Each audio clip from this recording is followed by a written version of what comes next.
this is an iHeart podcast. Guaranteed human. With no fees or minimums on checking accounts, it's no wonder that Capital One Bank Guy is so passionate about banking with Capital One. If he were here, he wouldn't just tell you about no fees or minimums. He'd also tell you about how Capital One cafes are open 7 days a week to assist with your banking needs. Yep, even on weekends. It's pretty much all he talks about, in a good way. What's in your wallet? Terms apply. See CapitalOne.com/bankguy. Capital One N.A., member FDIC.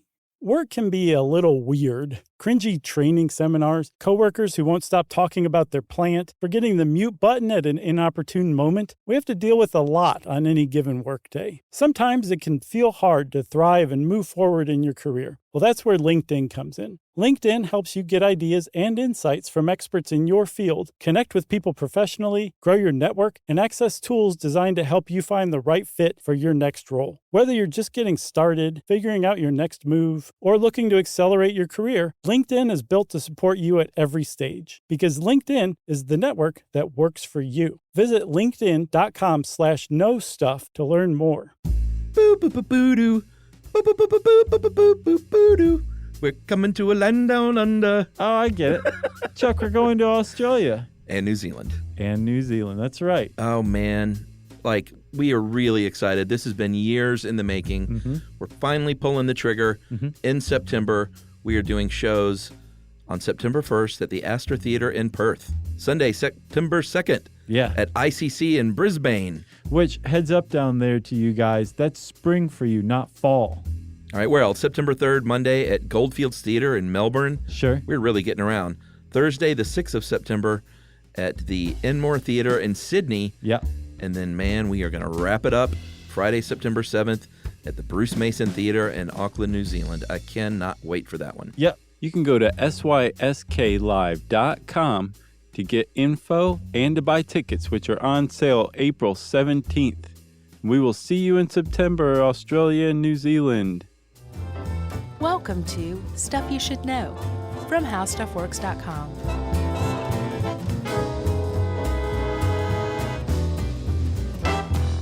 Hey, and welcome to the podcast. I'm Josh Clark with Charles W. Chuck Bryant with Jerry Rowland. Three of us put together, put us in some Ray-Ban aviators, put a gray hoodie sweatshirt on us. You got stuff you should know. I know. I like your costume today. I thought I would dress up to really kind of drive home the idea that I know what we're going to be talking about. Yeah, you know what's funny is that today, all these years later, when you see someone in aviators and a hoodie with the hood up, mm-hmm. you say, geez, what's up, Unabomber? It's part of the social fabric these days. It really is. Like I ran across some I guess an article from the late 90s or whatever that was talking about that famous sketch mm-hmm. and how it made its way onto like coffee mugs and keychains and T-shirts and like it became like a pop culture icon. Oh yeah, I'm sure it was on some T-shirt design at what's that terrible store? Spencer's. Well, no, that one's Hot Topics. That one's great. No, Urban Outfitters. Oh, wait. So you're a Spencer's fan, huh? Sure. Okay. Spencer's over Urban Outfitters. I guess that's the great divide, Well, Michigan, Ohio State, Spencer's, Urban Outfitters. Urban Outfitters is just trendy, like stuff that they think is clever, but it's not. Spencer, you could go in and get a poster of a bikini lady on a Ferrari, some incense, and a giant rubber penis. Right. Like what? That's a great store. I guess it is. Everything you need under one roof. I can't remember what I was in there for the other day, but they have like the most extensive selection of tasteless shot glasses I've ever seen in my life. At Spencer? Yeah, which it's like there's people collecting these. You can tell. I want to know who Spencer is. Spencer doesn't want you to know who he is. Okay. That's why he called his store Spencer? Yeah. His real name is Jackson McLean. Oh, wow. Nice work, Jackson. You sniffed me off the case. Nice. That was a good save, Chuck. Thanks. Speaking of good saves, I'm going to bail us out of this intro. Let's do it. And take us back, way back, to 1979. I'm a little 7-year-old Chuck. 8. Sorry, Chuck. We're going to go back one more year. 1978. Yeah, I was 7. Oh, so you knew I got it wrong. Mhm. Oh, okay. Well, in 1978, in the Chicagoland area, there's a university called Northwestern University. Go Wildcats? I didn't look this one up. I think it is the Wildcats. That's what we're going with. And there was a security officer named Terry Maker who opened a suspicious-looking package. I couldn't find why Terry Maker opened it, so I should say, everybody, I'm making the assumption here that it was deemed suspicious, and they're like, go get the security guard. But Terry Maker opened this package, and it exploded. Yeah. He got some minor cuts and burns. I don't see too many people counting him as a victim of the Unabomber, although I think Terry Maker would probably take issue with that. Sure. But he was, by all accounts, the first person to come into contact with the Unabomber or one of the Unabomber's bombs. Yeah, he was number one in 1978 that would go on to be 15 more bombs over the 17-year killing spree. Well, in a way, he killed 3 people in the end, wounded many more. Mm-hmm. And we won't go through all of the targets, but they ranged from American Airlines Flight 444 to the president of United Airlines, Percy Wood, to a Vanderbilt University secretary, to a timber industry lobbyist, to an advertising executive. Part of the reason why it was so maddening for so many years was because there was no rhyme or reason, seemingly, to the victims of the Unabomber's wrath. No. The one thing that they all shared in common, and the Unabomber also wrote letters to newspapers during this whole time, the thing that they had in common was that they had something to do with technology or the advancement of technology or the destruction of nature, one of those two. Right. And so these people, like, that was it. That was all you had to be doing to be a target of the Unabomber. He was extremely indiscriminate in picking who lived or died by his hand. And you have to understand, all of these bombs, none of these bombs were sent to scare people. Every single one of these bombs, whether they killed somebody or not, were intended to kill somebody. Yeah. Who they killed, the Unabomber didn't much care. And you can tell by the kind of insouciant attitude he had toward who was targeted. Like, he would get names wrong. Yeah.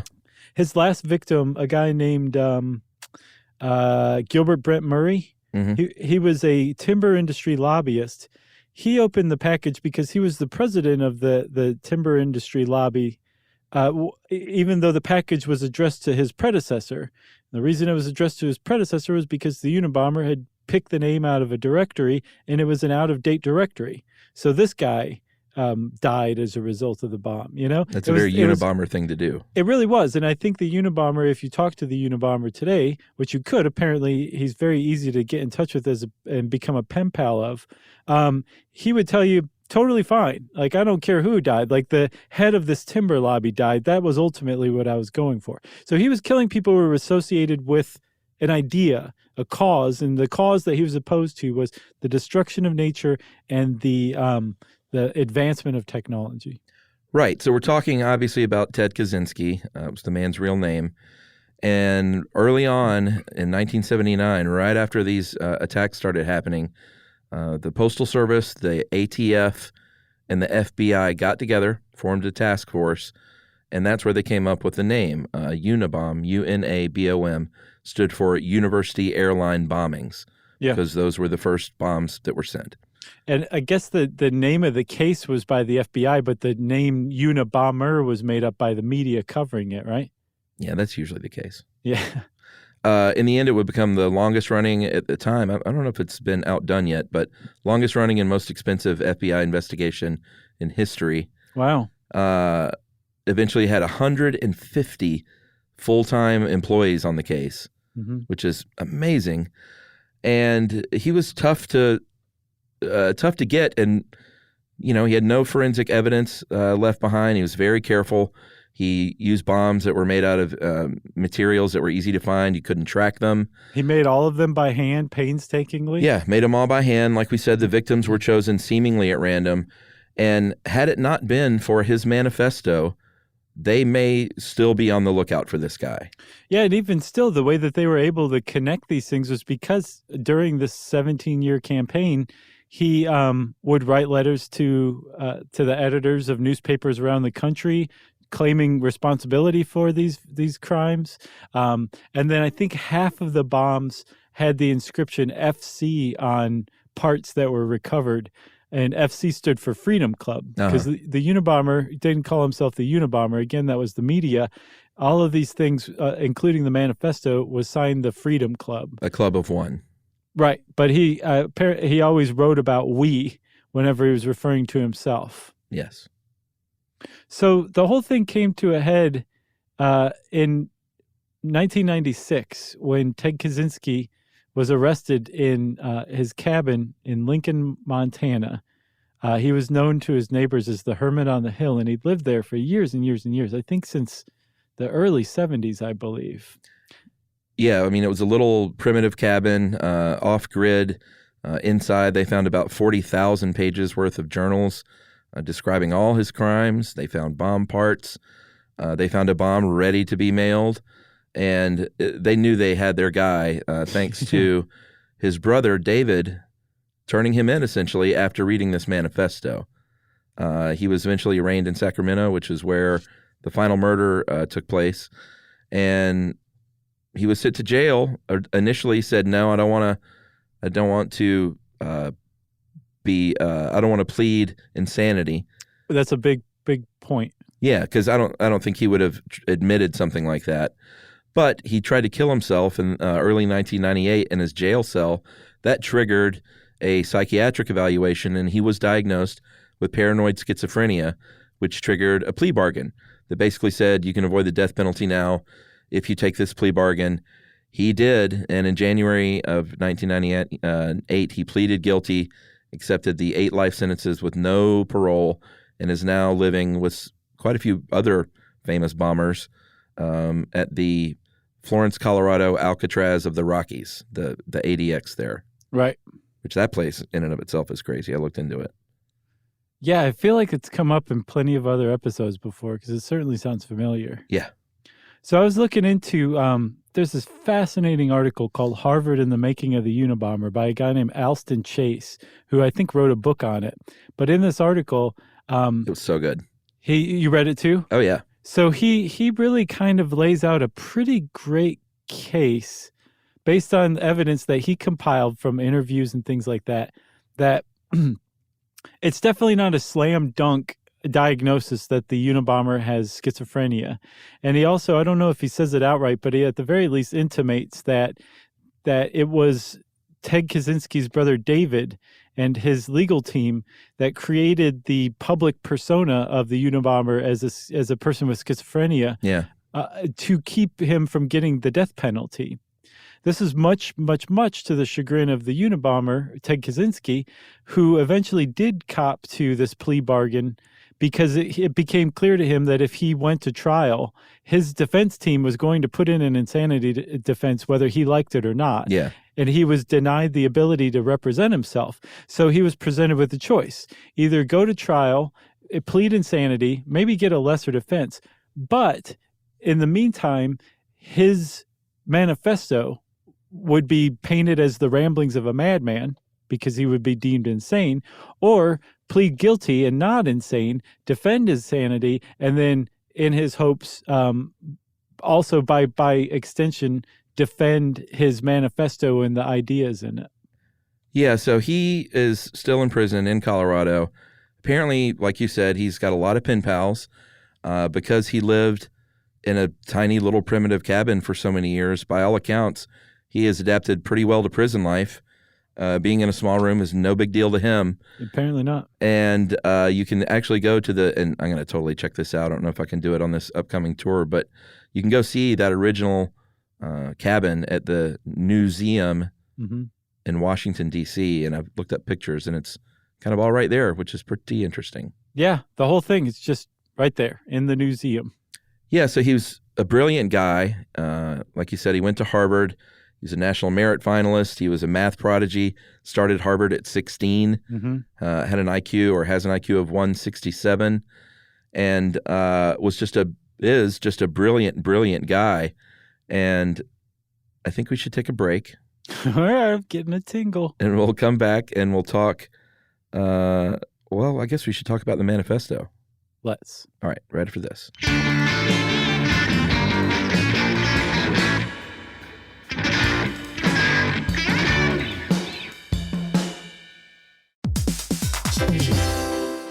Hey everybody, we're here to talk to you about Wayfair, who believes that spaces should be functional, they should be comfortable, they should be well designed, and they can be well designed by you with their help. Your updated space should feel more comfortable, inviting, and practical for everyday use. And we're talking about outdoor seating. We're talking about grills. We're talking about major appliances. If you need storage solutions, Wayfair can help you out. Patio lighting, rugs, decor. It is your one-stop shop for home. Yeah, I mean, it's getting nice out, so it's time to think about living outdoors for the next few months. And Wayfair knows that outdoor furniture, it's heavy, it's intimidating to assemble. So Wayfair has stepped in and said, we're going to handle the hard part so you don't have to. That's right. You can shop Wayfair Verified, your shortcut to the good stuff. And that means their team of product specialists are going to vet everything by hand using a 10-point inspection, testing things like, quality materials, functionality, and features, and even how long it takes to build that piece of furniture. And the overall experience save time, reduce hassle, and improved convenience. Patio season is here, and these deals won't last. So head to wayfair.com right now to get your outdoor space ready for way less. That's WAYFAIR.com. Wayfair, every style, every home.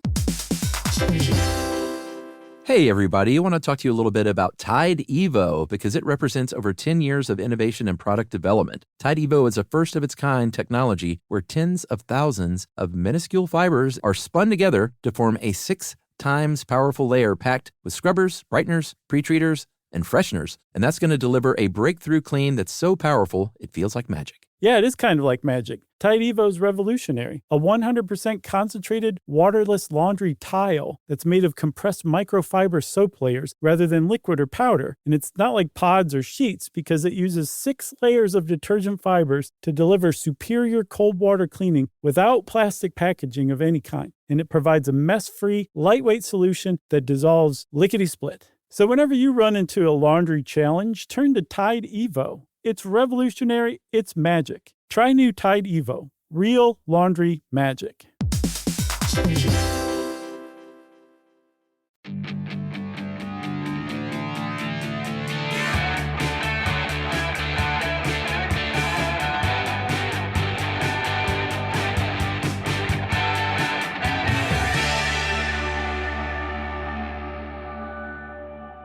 All right, Chuck, and we're back. And we kind of left it off on, we promised we're about to talk manifesto. So let's talk manifesto. Yeah, and after reading the Cliff's Notes of this thing in a few different places, one thing is clear is it's not the ramblings of a madman, A.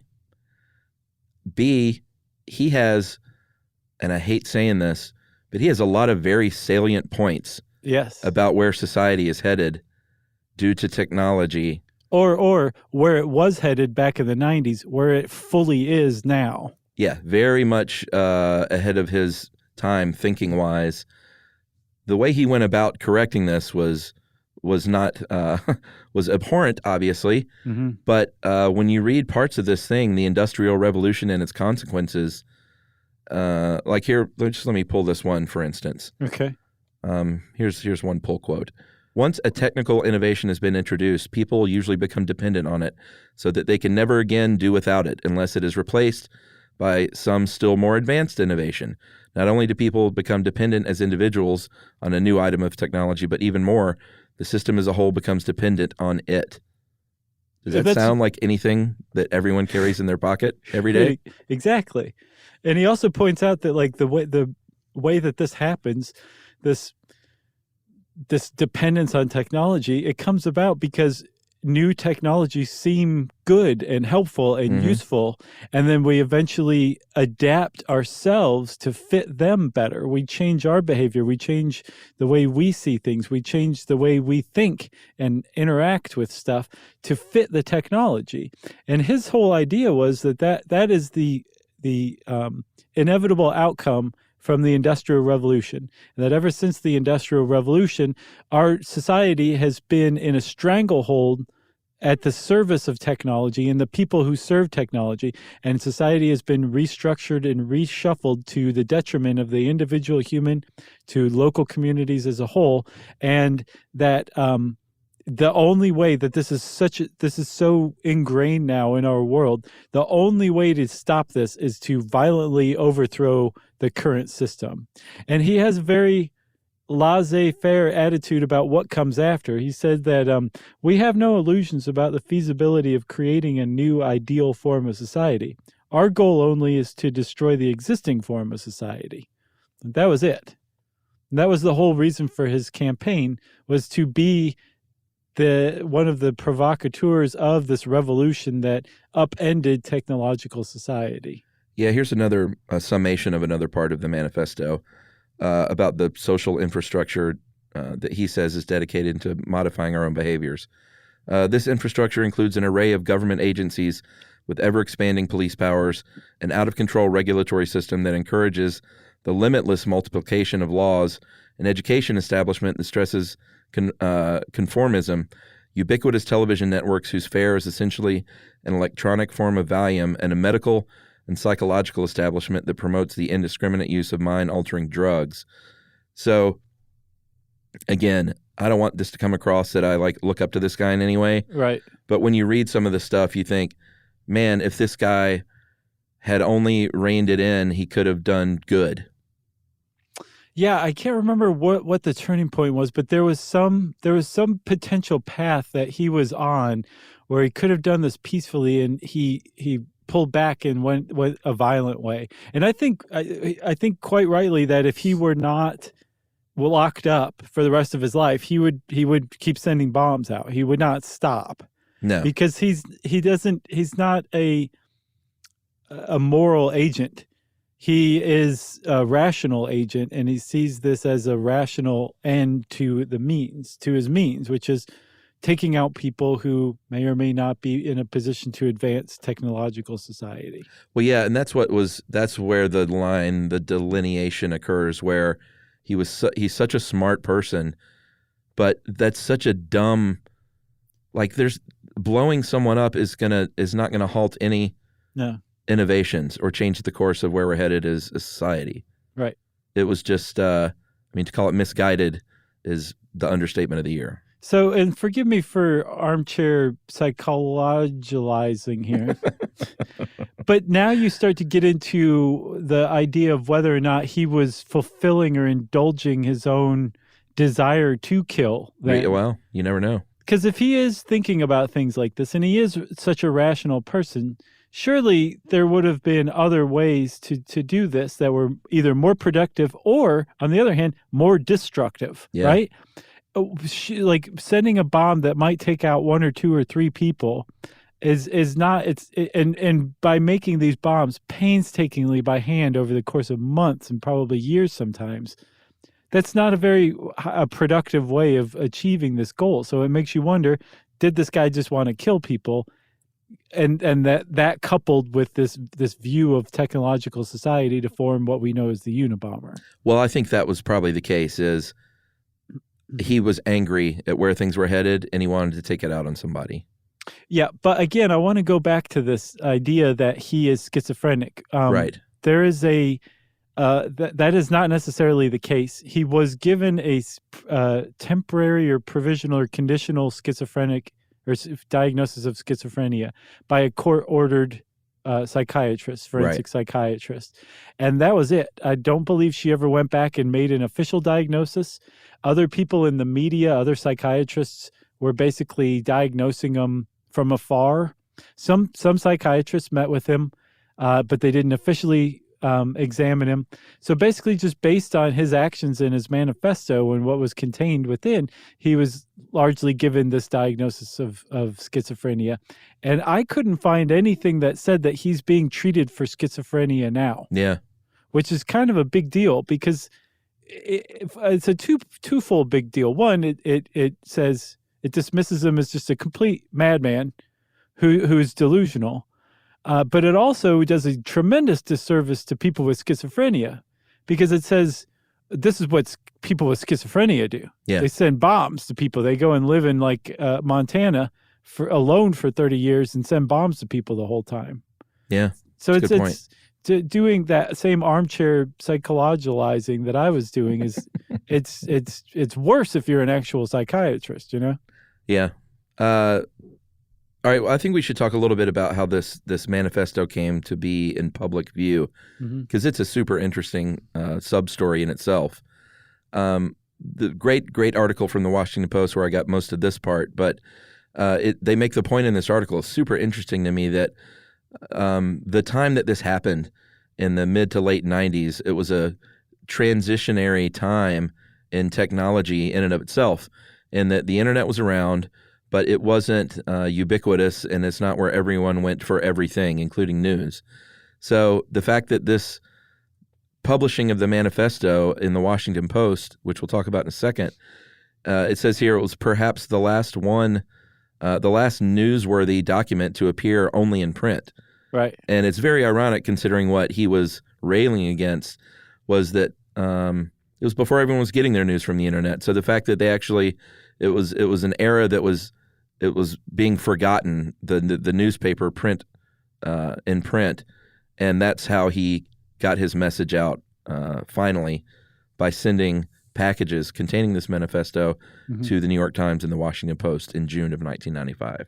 Yeah, so they each one got a package one day after the other, and the one to the Post had a return name and address: Boon Long Ho, 3609 Reynoso Court, San Jose, California, 95136. And it turns out that address and that person, he was a CFO of a Thai circuit board maker whose headquarters were in San Jose. Yeah. That was the address for that. So they, you can imagine that Boon Long Ho was pretty nervous. Yeah. Because rather than being like the recipient of a bomb, he was supposedly the sender of this manifesto to the Washington Post. But the FBI investigated it and quickly cleared Boon Long Ho. And the Post and the Times suddenly had a decision to make. Because in this package with this manifesto was a letter that said, if you publish this, I will stop killing people. If you don't, we will start making our next bomb. Yeah, so they obviously got in touch with the FBI. The FBI took one look at the letter and said, I think this is from the Unabomber. They went, duh. Of course it is. There is no, well, they didn't know at the time how many people were sending these bombs. But they met with, they had 3 meetings, I think, with the FBI's director at the time, Louis Freeh, and the task force. And then 2 out of those 3 meetings, Attorney General Janet Reno came. That is like such a 90s meeting. Oh, so 90s. Louis Freeh and Janet Reno? Oh, yeah, for sure. So they said, listen, we're not in the safety business. We're not experts on this. You tell us what you think we should do, and then we'll make our mind up what we should do. Basically, everyone said, you should probably publish this because, A, we can maybe tag and track newspapers in Northern California where we think he might be. B, maybe someone will recognize this guy and come forward. Was there a C? No, it's just A and B. Okay. And so this is a note to all potential manifesto writers. Yeah. If you are trying to keep your identity a secret, probably refrain from publishing your 35,000 word manifesto. Yeah. Because you're going to out yourself. And that's exactly what happened with Ted Kaczynski. The Washington Post and the New York Times agreed to do this. Actually, the New York Times is like, why don't you do it? And we'll just half the cost of printing and distribution. Yeah, I thought that was pretty interesting. I'm surprised they didn't both want to. Yeah. But the Post said, we'll do it if you go halvesies, which is adorable. Yeah. And they did. And then they said, here's what we'll do, though. We're not going to just put it in the newspaper. We're going to print it in a special section with its own typeface. And it became a sensation. Like, people wanted copies of this thing, like extra copies for themselves, wrote the newspaper, and they're like, we don't have any other copies. And like we said, this was the last time that this was sort of a viable, like, now anyone can throw anything on the internet. Right. So it was a really interesting time in the course of humanity that this thing came out. As far as like mad bombers go, having the Washington Post print your 35,000 word manifesto is pretty prestigious. Oh, yeah. Especially at that time. I can't decide whether it'd be more prestigious today because anybody can just put it out on the internet. Probably so. But yeah, but I think at the time, I mean, like newspapers were still at the height of their influence, you know? Yeah. Who knows? But at the you can imagine Ted Kaczynski's surprise and delight when the Times published this thing. And like you said, it was a sensation, but it made its way into the hands of Linda Patrick, who was actually a childhood friend of David Kaczynski and now his wife. And she noticed this, or she read this manifesto and said, "This sounds an awful lot like your brother Teddy," to David. And he read it and he said, "Oh, no." Should we take a break? Yeah. All right. That's it. Man, what a cliffhanger. Nice I work. know. Thanks.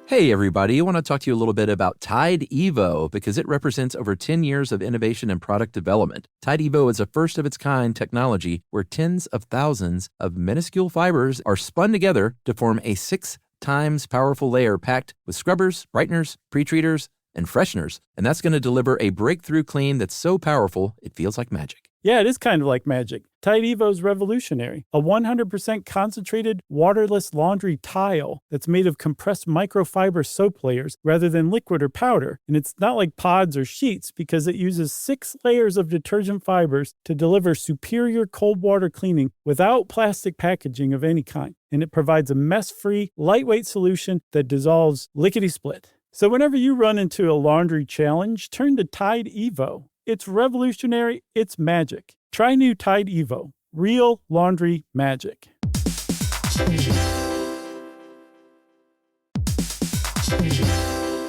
Hey, everybody. When you're at work, you never know when you're going to get interrupted, like when an office fire drill happens right in the middle of your presentation, or maybe construction is going on just outside your window. But with the Dell Pro laptop powered by Intel Core Ultra with vPro, no matter how many interruptions you have, your laptop won't be one of them. Yeah, with the battery that's optimized for the way you work and built-in intelligence that quiets distractions the moment you're trying to focus, your tech won't slow you down, even when you're getting bounced from an office you forgot to reserve. The Dell Pro, built for those who stay in the flow. Find technology built the way you work at Dell.com/Dell-Pro. Built for you.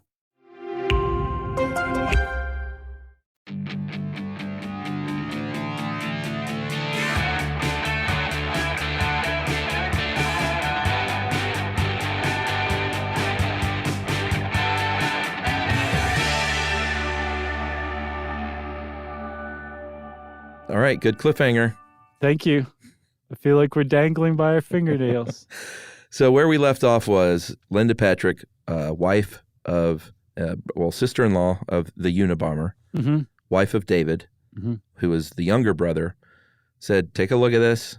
David read it and said, "This sounds very much like my brother." In fact, there was a term. What was the term that he used that was sort of a dead giveaway? Cool-headed logicians. Yeah, that's not something you hear every day. I don't use that very frequently. Yeah, so he saw that, and I think I can't imagine just the stomach churning, sinking feeling that he got Right. when he saw those 3 words, especially. Yeah. I like you said, that was the dead giveaway. I think if you put the whole thing together, though, he and his family had been receiving. Actually, he hadn't. Leading up to, I think, 1989, he had been receiving letters from his brother about the same stuff. So I think even without that term, he probably would have been pretty convinced. But he was convinced enough to go. His wife Linda contacted a friend who was an investigator for a lawyer, and this woman kind of took charge of this and hired like a criminal profiler who looked at the letters from Ted and then the Unabomber manifesto and said, "I'm pretty sure this is the same guy." They hired another lawyer who represented the family, and they went to the FBI and said, "We think we know who the Unabomber is." Yeah, I thought that was interesting in that he didn't go right to the FBI. Like, he took, it seems like, I don't know how much time, but It said weeks. yeah, went through a lot of effort privately to suss out whether or not they thought it was legit. I mean, I think he didn't, by all accounts, he didn't want to do this. And he was even worried what his mother would think. Mm-hmm. And finally, the mother did say, she took his head in her hands and kissed him, and basically was like, I know you love Ted, and you had to do this, basically. She said, I knew it was you, Fredo. So now we should jump back in time and sort of explain the relationship with David and Ted and how they got here, because they were estranged for 20 years before this. Interestingly, we talked about, had he not decided to start sending bombs, he could have led a more productive life. Oh, easily. But David was sort of cut from the same cloth. Like, they bought this land together in Montana. Hold on, I want to say something here, Chuck. You just said that he could have led a more productive life. I said that he could have been more productive earlier, too. Do you realize what we're talking about? Is we're saying that he could have better fit into the technological system that he was railing against. Well, or not, or maybe been an outspoken advocate in a productive way on Facebook. Shit, there you go. Sorry for interrupting. I just had to point that out. No, that's all right. So they originally had bought this land in Montana together. They both had these sort of similar ideals about removing themselves from society. For David, though, it was like back to nature, getting out of the hustle and bustle of the world. To find himself, like a spiritual journey. For Ted, it seems very much like, I don't like people. Yeah. He was a bit of a misanthrope, and they even have stories dating back to when he was like 7 years old, when David asked Mom, like, what's wrong with Teddy? Like, when people come over to visit, he runs to the attic and hides. Something's wrong. And his mom said, you know what? When he was a baby, he was hospitalized for a few days with a rash, and being separated from us for those few days is what has caused this. So, and then she says, so don't ever abandon Teddy. Yeah. That's what he fears the most, right? Yeah, not quite true, actually. So she lays that on this kid, and this is like his older brother that she's talking to him about, you know? But he said that as they grew up, he was kind of like Ted's entree into socialization. Like, David would go to parties, and I get the impression that Ted would kind of tag along, even though he was the older brother. But that's not to say that David didn't. He says that he looked up to Ted. And Ted was just this whiz kid, wonder boy genius when it came to math. Yeah. You said he went to Harvard at 16. Like, say that again, man. He went to Harvard at age 16. Yeah, I think he got like a master's and his PhD in math by the time he was like 20 or 21 or something. Okay, yeah. So this guy was a mathematical genius who, from what the Atlantic article by Alston Chase says, kind of lays a lot of this at his dad's feet for pushing him at a very early age to become, like, to go to Harvard, to jump a couple grades in school, that kind of stuff. So he was already, you could say, misanthropic, potentially socially maladjusted. Who knows? He wasn't like the most easygoing kid on the block. No. But supposedly once you got to know him, especially if you were a grown-up and not one of his peers, he was very easy to be around, actually. Yeah, so little brother David, he looks up to Ted. He tries to go to Harvard, is rejected. And then, like I said, they bought this land together. Ted builds this cabin. David later on says, well, can I build a cabin? I want to build a cabin on this land too. Ted was like, no way, dude. This is my cabin and my land. So David, I'm sure, was, very disappointed. He goes, finds his own land in West Texas, builds his cabin, and they corresponded for many years, 1,000 miles apart, about their journeys toward living off grid and getting back to nature. Yeah. I think he lived in just like Ted did for at least 8 years, I believe. And then he said his brother disowned him when he sent a letter saying that he was moving out of the forbidden zone into upstate New York to go marry Linda Patrick, right? Yeah, I think he thought he was a sellout, basically. That's what I get too. He sent him like I think a blistering 20-page letter saying, "I'm done with you. We're done." And that was it. That was the last contact that he had, aside from one letter after their dad was diagnosed with lung cancer. That was the only contact he'd had. So he hasn't spoken to his brother, or corresponded really with his brother since 1989. Yeah, they had this system worked out where if there was a family emergency, then David was to put draw a line under the stamp of the letter, and that's the only thing that he would open. If you send me any other letters, I'll burn them. Mm-hmm. And if you take advantage of this system and fool me by putting a line under it and it's not an emergency, then I'm never going to open a letter again. So he did send that one letter with a line under the stamp about his father. Ted didn't even reply except to say, thank you for sticking to our system. And he didn't even mention the fact that their father was dying. Right. So that was the last time they corresponded. Yeah. And that was in 1994. But that was it for the correspondence. From 89 onward, David and Ted were estranged. And so come 1995, David's already not spoken with his brother for 6 years. And now he suddenly is faced with this idea of turning his brother in. Yeah. Knowing that he's probably going to get the death penalty. So when they finally did go to the FBI, and the FBI had their own linguistic analysis done on these letters, and they said, yeah, this is the guy. David started this campaign to paint his brother as mentally ill in order to thwart the federal prosecutors from seeking the death penalty. Because apparently they told him that they wouldn't, and then they reneged on that. And he felt extremely betrayed, so much so that he's apparently a crusader for an anti-death penalty activist now, based on that betrayal from the federal prosecutors. Yeah, this is amazing. He's the head of the New Yorkers Against the Death Penalty group. And get this, I know you know this, talking to everyone else. Oh, okay. His closest friend, his bestie, is Gary Wright, who is one of the computer store owners in Utah, who was a victim of Ted. Yeah.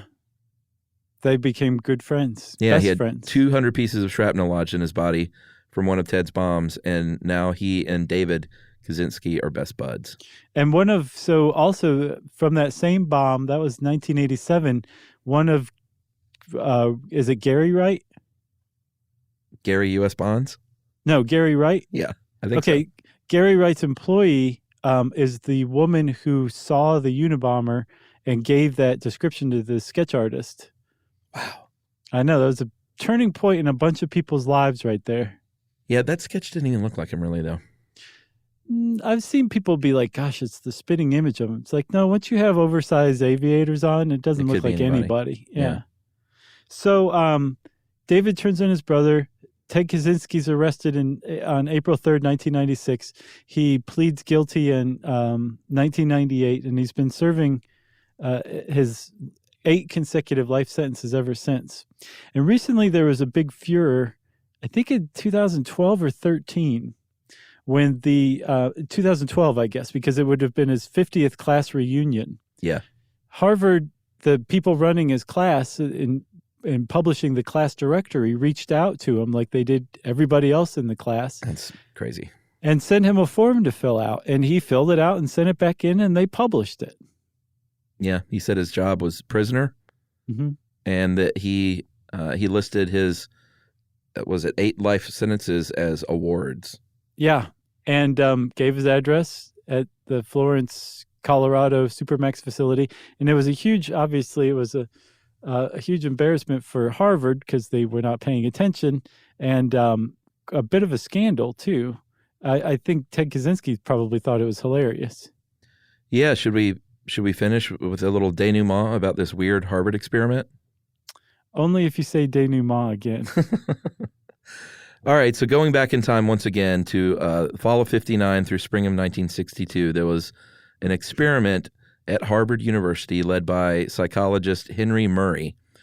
And how they describe it here in this article is a disturbing and what would now be seen as ethically indefensible experiment on 22 undergrads. Each undergrad that took part, Ted Kaczynski was one of them, had a code name for the purposes of anonymity, and ironically, Ted Kaczynski's was Lawful, was his code name. So basically, what would happen is they would get it was interrogation, is what they would go through. So they would go into a room, they would go downstairs to this basement room, and then a voice would say, enter the room. They would enter the room. They would sit down and be faced with a spotlight that would blind them in an otherwise dark room. and then they would sit in front of a board of inquisitors that would order them to do things, kind of start slow, and then eventually build up to where they're screaming and yelling at these kids, these, in Ted's case, I guess like 16, 17 years old, and berating them basically. And this was not just like you dressed like a slob, or your mother's meatloaf is terrible. Like step one of all this was that you were supposed to talk about some of your most deeply held beliefs, your most treasured beliefs and values and views on things. And then these inquisitors, who were actually like law graduate students, would harangue you over your beliefs and explain to you why they were so stupid and why you were such a useless human being for holding these beliefs. And the whole point of this, the entire point, was to find out the psychological limits for humiliation and stress brought on by humiliation, and when people would crack. And this is not a one-time thing that he went and did for extra credit.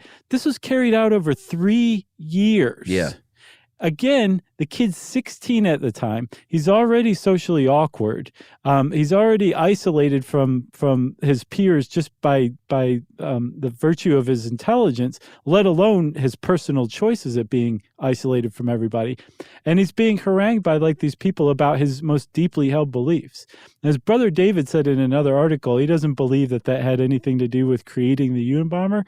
Plenty of other people are like, no, I'm not so sure about that. Well, here's what I think. And what was the name of the article from The Atlantic? Did Harvard create the Unabomber? Harvard in the Making of the Unabomber. Yeah, it certainly didn't help, especially when he had this core belief system that was so firmly entrenched. To sit in a room for 3 years off and on and be criticized and screamed at and called a liar and denigrated like that, I'm sure it did not help. Yeah, supposedly he wasn't a very relativistic person. Things were black and white. And if you believe something was right, it was right. So to have it assailed like that, surely it had some effect somewhere. It just couldn't. Well, I mean, Ted Kaczynski later said that Harvard were the worst years of his life. Yeah. So in some small way, I guess he got him back by getting that published in the directory and embarrassing the class. Yeah. Yeah. Revenge is a meal best served cold through a tiny slot in a metal door. Doing 8 life sentences. Yeah. If you got anything else? I got nothing else, man. That was a good one. It really was. And again, I think it bears repeating. Nothing about what we've said that agreed with the Unabomber and his theories has anything to do with agreeing with violence of any kind, especially indiscriminate random killing of people with bombs through the mail. It's probably the most cowardly way you could injure or hurt anybody. So we don't agree with that at all. I just wanted to say it one more time. Yeah, for sure. If you want to know more about the Unabomber, it's all over the place. You can go type that word, Unabomber, in your favorite search bar, and it will bring up lots of stuff. And in the meantime, it's time for listener mail. I'm going to call this Subway episode. Remember, we release our selects on Saturdays, and I believe this... I don't know was this one of your picks? No. I guess it was mine then. Yeah. On Subways. So it's an old episode, but a recent re-release. Hola, Josh and Chuck. I'm in Andrea from Mexico. I've been listening to your podcast for a bit over a year now, but it's the first time I'm writing in. I listened to Subways, and even though it's a rerun, I really wanted to comment because I have some fun facts. As you mentioned in the episode, sometimes digging for subways has led to curious discoveries. In the case of Mexico City, the digging of the metro led to the discovery of a lot of the remains of the Aztec city, even though it was common knowledge that the Spanish city had been built over the ruins of, Tenochtitlan. That was pretty much it. Close. It was only when excavation started in the 60s that they could uncover a whole underground world. Since then, they have uncovered more than 20,000 archaeological objects and continue to find new things to this day. If you have a chance to walk around the city center, you may find the Templo Mayor right beside the Spanish cathedral.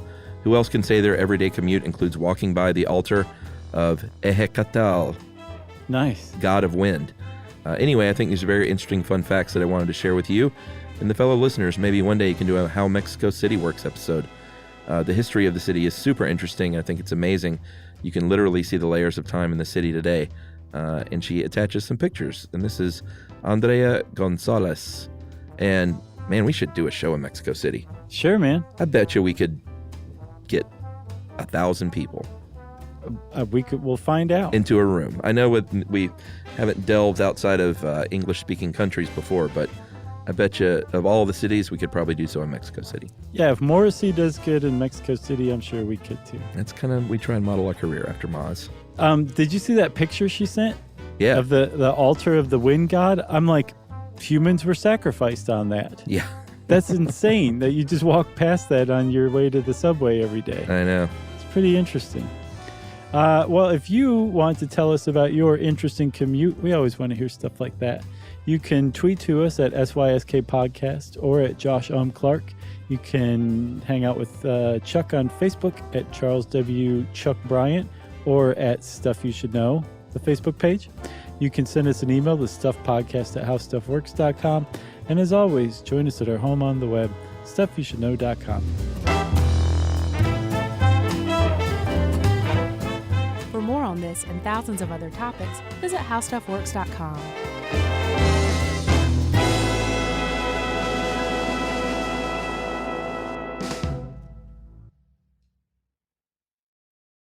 If audiobooks are your thing and you've been meaning to listen to more of them, you should check out a podcast called Earsay, the Audible and iHeart Audio Club, hosted by Cal Penn. Each episode spotlights standout audiobooks on Audible across all kinds of genres: sci-fi, comedy, romance, thrillers, and more, with Cal talking to guests who help break down what makes each story worth listening to. It's a fun, easy way to discover your next great audiobook. Check out Earsay on the iHeartRadio app, Apple Podcasts, or wherever you get your podcasts.